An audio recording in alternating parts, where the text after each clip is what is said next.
পাইছি। তোর ফুন্দি কমলা কালারের, অনেক সুন্দর হয়েছে বাবা। তুমি অনেক খুশি হয়েছে আব্বা না? হরে আব্বা, অনেক খুশি হয়েছে। তোর খুশিতেই তো আমার খুশি। তুমি আব্বা এই ব্যাগটা লইয়া বাড়িতে যাও, আমি ফোনটা আমার বন্ধুরে নিয়ে দেয় গিয়া।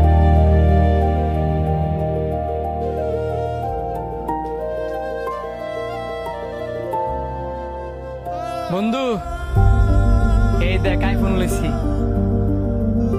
17 Pro Max? নিশ্চয় চুরি করছস? চুরি করবো কে লিগা? আমার আব্বাই আমার কিনে দিছে। তোর আব্বাই তোর এটা কিনে দিছে? কাকা এত টাকা পাইলো কই? আমার কিছুটা জমাই না ছিল, আব্বার কিছুটা জমাই না ছিল, আমগো এই দুইজনের টা মিলে ওই এই আইফোনটা কিনছি। কাকার এত বড় একটা রূপ, আর তুই কাকার অপারেশন না করায়া স্বার্থপরের মতন আইফোন কিনে লাইছ? অনেক আগে বইয়ে পড়েছিলাম যে মানুষ আশায় বাঁচে। মানুষের বেঁচে থাকার জন্য একটা মুগ্ধ করার কোনো বিষয় থাকে। তো এই মুহূর্তে আপনার বেঁচে থাকার জন্য আপনাকে কোন বিষয়টা মুগ্ধ করছে?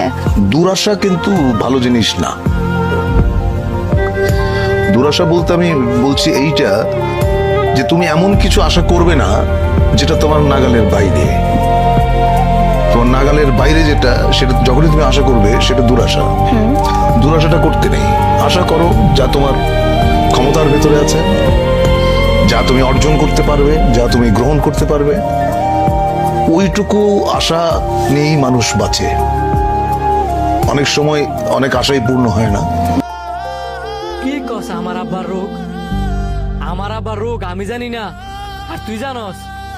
আমিও জানতাম না, যদি কিনা আমার মায় আমারে না কইতো। আর আমার মারে কইছে তোর মায়। আমরা সন্তানেরা অনেক স্বার্থপর। একটা বাপ নিঃস্বার্থভাবে একটা সন্তানের শুরুতে অনেক কষ্ট করে লালন পালন করে বড় করে তুলে। আর